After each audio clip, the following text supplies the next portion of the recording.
Niger, le Premier ministre accuse ouvertement le Bénin et la France de vouloir déstabiliser son pays. Lors d'une conférence de presse ce samedi 11 mai, le Premier ministre nigérien a fustigé les autorités béninoises. Les relations avec le voisin du Sud sont extrêmement tendues et les relations diplomatiques au point mort.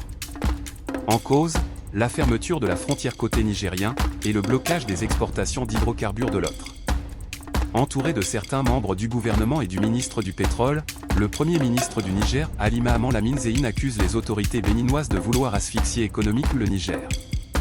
Selon le Premier ministre nigérien, le blocage de l'exportation du pétrole brut via le port de Semek-Podji viole une dizaine d'accords bilatéraux signés entre les deux pays, mais aussi avec la Chine, copropriétaire de l'entreprise qui exploite les hydrocarbures nigériens. Pour Mahaman Lamine Zein, ce sont des milliers d'emplois directs et des revenus fiscaux importants qui sont en danger. Début mai, le Bénin a interdit aux navires de charger du pétrole nigérien tant que le Niger ne rouvre pas sa frontière.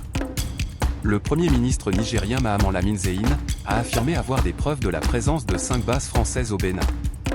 Elles abriteraient des terroristes qui doivent venir déstabiliser notre pays. Affirmation confirmée par de nombreux experts sécuritaires de la région du Sahel.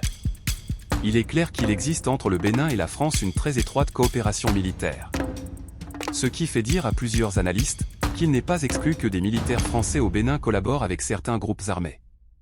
Si les autorités nigériennes laissent filer des centaines de millions de dollars en fermant la frontière, il ne s'agit certainement pas d'un délire paranoïaque.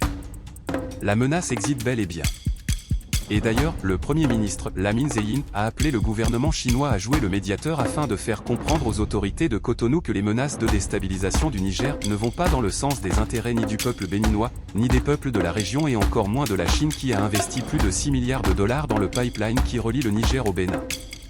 Selon une source chinoise proche du ministère des Affaires étrangères, une délégation composée de diplomates et d'officiers supérieurs chinois est attendue ces jours-ci à Niamey.